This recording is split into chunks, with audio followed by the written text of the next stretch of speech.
calls himself a Catholic monk serving a monastery in a small town in Howard County. But now that monk, whose real name is Ryan Gevlinger, is in jail accused of exploiting an elderly person. The county sheriff's department took Gevlinger into custody 2 weeks ago.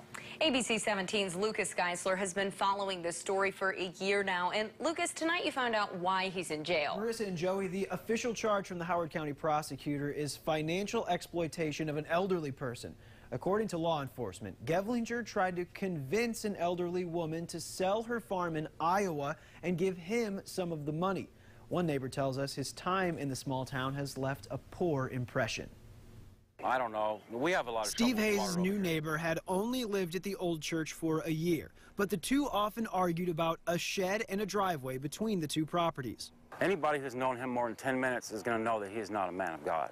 He's rude, crude, and all he does is just try to solicit money or get people to do things he needs to do for free.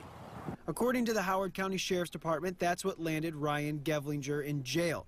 Gevlinger lived with an elderly woman from Iowa at the old church. The woman contacted the department in March in fear of Gevlinger, who called himself a Benedictine monk.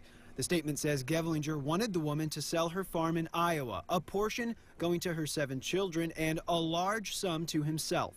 The woman already gave him $80,000, money she got by selling away her cows, all to help Gevlinger's monastery. As far as Mr. Ryan and the Catholic Church, they're not happy with him. We covered the story last year when Father Ryan moved into the church. The Roman Catholic Diocese in Jefferson City says the man is not associated with that sect.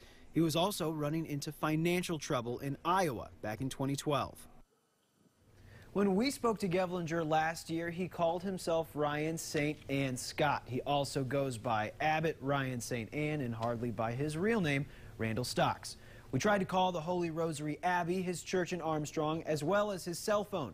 The first number was disconnected, while a person on the other end of the ladder told us we had the wrong number. Marissa?